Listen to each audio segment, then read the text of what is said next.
Magandang araw mga boss. Ito yung mahirap yung nagpa-check up ka na sa iba tapos pagdating sa akin ayaw mo nang maniwala. Practice muna tayo. Pagka ini-start ko, Ano? tumutunog. Alin tumutunog? Diyan. Sige, bante mo nga. Pati sa lubak.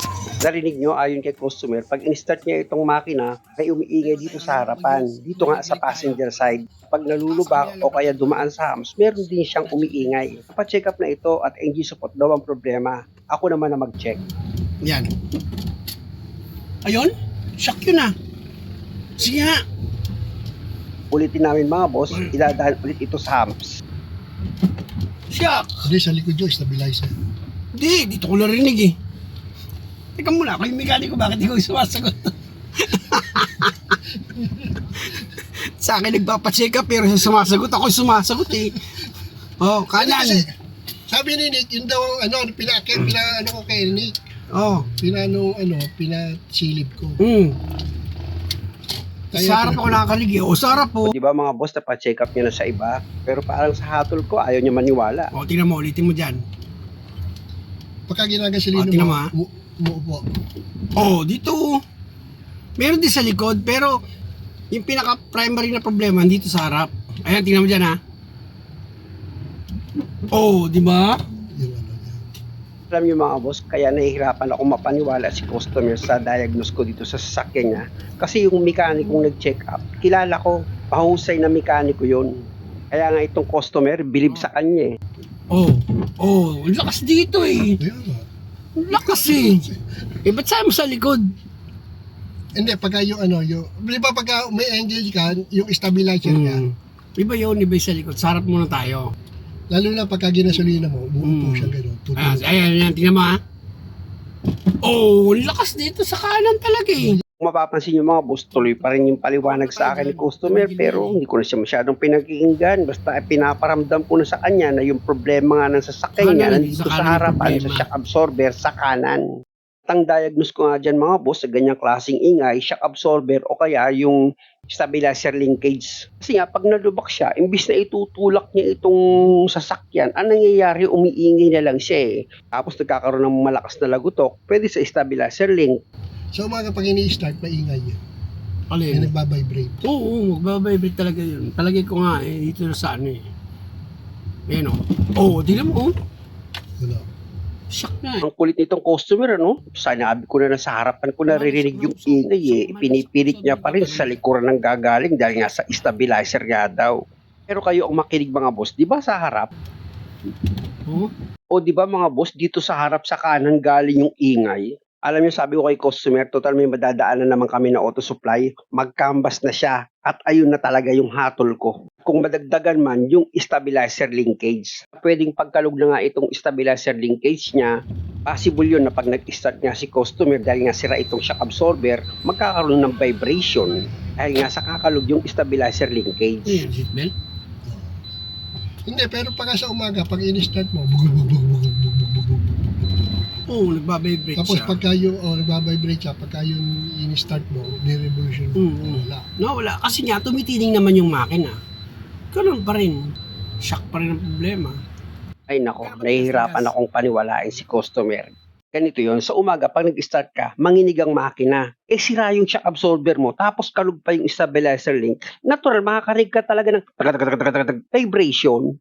Kaya ko yung nasasabi, siyempre experience ko na yan. Pabilhin ko na nga ito ng shock absorber. Pwede na tayo magtanong dito. Sherwin! Magkano yung shock absorber? Ganitong klase? 3.8? Okay. 3.8 daw eh. Tingnan nyo mga boss, kung hindi ako sigurado sa hatol ko, pabibilhin ko ba agad si customer ng shock absorber? Di mamay magkamali ako, di lalo pa akong napahiya. Ibig sabihin, yung hatol ko, sure na yun. Umpisahan ko rin trabaho mga boss. Pero bago ko umpisahan, siyempre, check-upin ko pa yan ulit. Bagamat alam ko naman na papalitan na yung shock absorber ito, baka mamaya mayroon pang ibang problema. Para naman madagdagan yung kita ko, siyempre. Joke. O, ganito kayo mag-check up para sigurado. Pakinggan mo ha, pakinggan mo.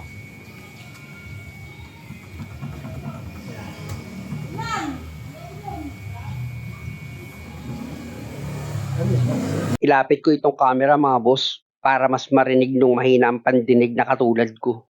Ito kasi yung naririnig ni customer na vibration sa umaga, na pag nag-start nga raw siya, uugain ko itong gulong. Pwede kayong humatol kung ano sira niyan. Nakita nyo, di ba? Malakas yung uga ng gulong. Pero yung hatol ko, bakit ganun? Shock absorber, tsaka stabilizer link lang. Pero bigyan ko kayo ng tip para hindi kayo magkamali.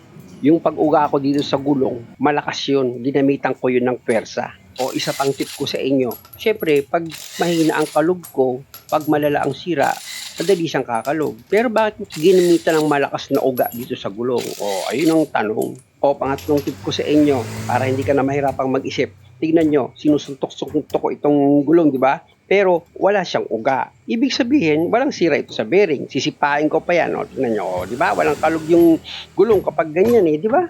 Basta tandaan nyo mga boss, dito sa hatol ko, pag ni-road test namin ito ni customer, dapat mawala yung problema niya. Yung pag nalubak kami or dumaan kami sa hams, mawala na yung ingay. Siyempre, kasama din dyan yung pag nag-start nga sa umaga, yung nakakarinig siya ng vibration. Napaka-importante na mawala yon mga boss. Kasi pag hindi nawala yung ingay nito, nako, lagot ako nito kay Boy Palid, kay Kuya Mando, kay Kuya Ruga. Siyempre, kakantsawan ako niyan. At number 1 kakantsaw sa akin, siyempre, si customer. Mali naman yung hatol mo. Basic ka lang talaga. Alam niyo mga boss, yung mga nangangantsaw sa akin ng mekaniko, na basic nga lang daw yung alam ko, nanguhula lang daw ako. Wala naman daw talaga akong alam sa paggawa ng sasakyan. May nag-comment pa, nakapulot ka lang ng screwdriver, mekaniko ka na agad. Mga ganong comment, natatawa ako sa mga yun, Biro mo, 70% ata ng mga hinatulan nyo or mga ginawa nyo. Ako yung gumawa dahil nga sa maling hatol o kaya ganun pa rin, hindi nawala yung sira. Dito sa sinasabi ko mga boss, hindi ko sinasabing magaling ako, kundi binabalik ko lang sa mga basher yung mga pinagsasabi nila sa akin. Balik na ako mga boss, pinalikan ko lang yung bakas ng lumipas. Tignan nyo itong racking niya, pati itong tire, chinek up ko, pati yung rack and pinion. Wala siyang kalog Itong tire maano pa yan, matibay pa yan. Ayan tingnan nyo, walang kakalog-kalog kahit sa bushing, sa steering, wala ding problema Check ko naman sa isunod itong lower arm bushing niya mga boss kung meron siyang kalog. Sisikwatin ko yung bakal. Ayan, kung makikita nyo, sinisikwat-sikwat ko itong lower arm bushing niya. Okay din Wala rin siyang sira. Talagang yung gumagawa lang dito yung may sira mga boss. Tsaka yung customer. Dalawa kaming may sira Inulit ko yung pag-check up dito sa rack pero wala talaga. Kahit yung sa bushing niya, sa rack and pinion, wala rin. Kaya punta na ako dito sa pangalawang hinatulan ko. Ito nga, stabilizer leakage niya. Ayan may kalug siya.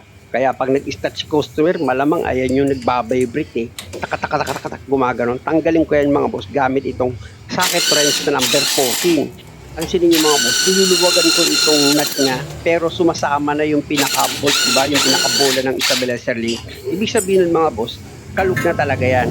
At para patunayan mga boss, i-disconnect ko muna itong stabilizer link dito sa shock absorber. Ayan, sinikwat ko siya pababa. Yan, tignan nyo kakalugin ko yan. Makakarinig kayo ng ingay. Ayan yung naririnig ni customer pag nag-i-start siya sa umaga, may vibration. Kaya lang di nyo marinig ilapit ko itong camera para kayo ang maging saksi.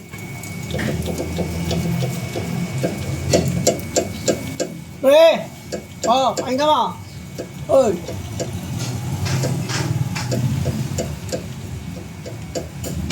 Isa na to. Sa kapalitan stabilizer linkage. Dito sa dito sa tie rod tsaka rack in. Ito yung tie rod mo Ayan Okay pa to matigas pa siya Wala nang problema Siya nalirila pero matigas pa siya tulak Tapos yung rack in walang kalug wala Ito yung naririnig natin kaya pag inuuga natin yung gulong mga galaw. Ngayon, may stabilizer bushing yan dito. Tingnan natin.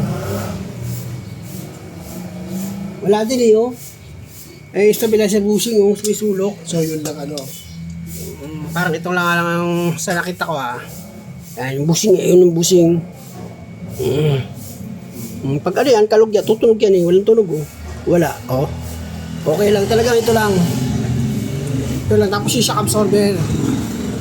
Kaya pag nalubak tayo, di ba? Ang lakas talaga Ayun Dito tayo. Dalawa natin, ano natin ha? Sa likod, tsaka sa bila. Dito muna tayo sa problema. Narinig yung mga boss, sa likod na naman daw. Nasa harapan niya ang problema. Diyos ko mio, 100%. Alam niyo mga boss, talagang sa totoo lang, kahit ganyan yung customer, ayoko pa rin siya mapagastos. Gusto ko kung ano lang yung sinabi kong sira, hindi na ako magdadagdag. Hanggang dun na lang. Ayoko nung hatol na pag umalis yung customer, tapos pagbalik niya, biglang madadagdagan yung babayaran niya. Ay, hindi magandang pagkatao yun. Ang galing ko na nga itong bolt and nut dito sa shock absorber. Baka mamaya may matamaan na naman dyan. Masaktan yung kalooban. Wow. Ako pa naman mga boss, pag gumagawa ako ng video, kahit hindi ko banggitan ng pangalan, may nasasaktan. Inaako niya na siya yung tinatamaan. Ganun. Alam niyo mga boss, meron palang hiwaga yan para hindi ka nasasaktan sa mga masasamang salita. Meron. Tip ko sa inyo, pag kumain kayo, galing sa pinaghirapan nyo, kumbaga dugo at pawis. Tandaan nyo, kahit anong marinig yung salita ng kapitbahay nyo, hindi kayo masasaktan kasi nga yung kinain nyo galing sa malinis. Tanggalin ko na nga ito. Ba't ba ako napupunta dyan? Naku po! Tanggalin ko na itong bolt dito sa shock absorber para itong steering knuckle, ma-disengage ko na yan. Ayan o, tingnan nyo mga boss o. Ako, tandaan nyo, pagdating ng araw, pagbabayaran nyo rin lahat ng mga panlulokong ginawa nyo sa customer. Ay, hiwalay ko na pala itong ano ba yan? Nagkakamali na tuloy ako. Iwalay ko na itong steering knuckle sa shock absorber. Tingnan niyo yung shock absorber mga boss, may kalog siya oh. Diba? Malapit sa katotohanan talaga yung hatol ko. Maraming salamat sa tumutulong sa akin na nasa taas syempre. Tanggalin ko na itong shock mounting niya syempre, yung nut dyan. Kaya lang meron siyang cover mga boss, may naka-cover na plastic. Tanggalin nyo lang yung plastic clip niya na nakatusok, tapos tutukuran ko na lang dito ng socket wrench na mataas, ayan, para hindi na masyadong marami pang kalasin. Ayan kasi plastic ito mga boss ang hirap tanggalin ng mga clip niyan. Kaya pag ganyan, dumidiskarte ako na hindi na makalas itong pinaka-cover niya dito sa ibabaw. Kung makikita nyo, tsatsagain ko na lang tanggalin itong nut. Actually, hindi naman masyadong mahirap sa pagtanggal ng nut na number 12. Ayan, napakadali pa rin. Basta may angat mo lang ng kaunti itong cover niya na plastic. Okay na. Matatanggal muna itong 3 nut dito sa shock mounting. Siyempre, bago mo tuluyan tanggalin yung isang nut, ang diskarte dyan, mga boss, hawakan mo yung shock absorber. Para pagtanggal mo ng nut, hindi malaglag itong shock absorber mo. O, di ba, ganun lang naman ang diskarte. Shout out ko muna pala si Kasawag, si Robert Benig, si Fidel, Lilia Alvaro, Rolando Cleopas, at kay Op Motorey. Sa inyong mga shoutout ko, maraming salamat sa panonood. Kaya lang mga boss, mahaba pa itong video, kaya pakiabangan sa part 2 kung magiging okay ba yung pagkakagawa ko ng sasakyan ni customer. Mawawala ba talaga yung sira niyan? Yan lang ba talaga yung pinalitan ko? Abangan nyo mga boss, maganda itong video. Marami kayong mapupulot na diskarte. Ay dirt mechanic na wala namang kwentang tao. Muli, maraming salamat sa panonood. Sana nakakuha kayo ng idea at kung maaari, huwag nyo naman sanang kalimutang mag-subscribe sa channel ko. Maraming salamat!